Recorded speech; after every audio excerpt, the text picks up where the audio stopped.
Sheed Ranko served within the First Company of the Alpha Legion during the Great Crusade and Horus Heresy. Master of the elite Lernaean Terminator-clad First Company, Ranko would be involved in many campaigns of the 20th Legion and remain utterly loyal to his Primarch, Alpharius. Working closely with his gene father, Ranko would aid his Primarch in secret prior to Alpharius' formal concession to his reunion with his Legion.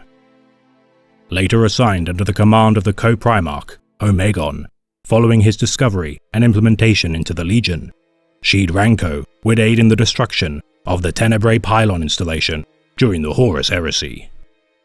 Drinking Omegon's blood prior to the operation, Ranko would assume his Primarch's identity and gain insight into his motivations.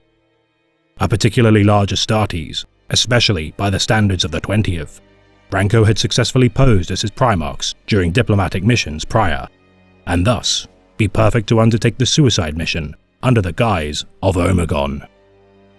Successfully destroying the Pylon Watch Station, Ranko would die in unwavering dogmatic service to his Legion.